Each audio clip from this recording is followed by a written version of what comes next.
Hi guys, welcome to channel திருவரர் bike rider. நான் 4வது நாளாக கன்னியாகுமரியிலேருந்து இப்போ திருநெல்வேலி நோக்கி போய்கிட்டு இருக்கேன். மதுரைக்கு 225 கிலோமீட்டர் இங்கேருந்து.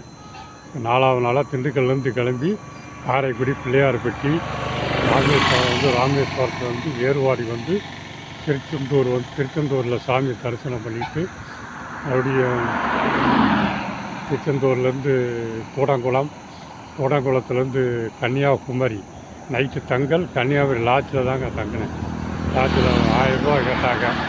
700 கொடுத்த லாட்ஜுக்கு வாடகை. இப்போ நான் ஆரல்வாய் மொழி பக்கத்தில் தான் இருக்கேன். திருநெல்வேலி நோக்கி போய்கிட்டு இருக்கேன். போய் திருநெல்வேலி ஆற்றுல குளிச்சுட்டு அப்படியே கிளம்ப வேண்டியதுதான். அடுத்த வீடியோவை பார்க்கலாம். நன்றி, வணக்கம். எல்லோரும்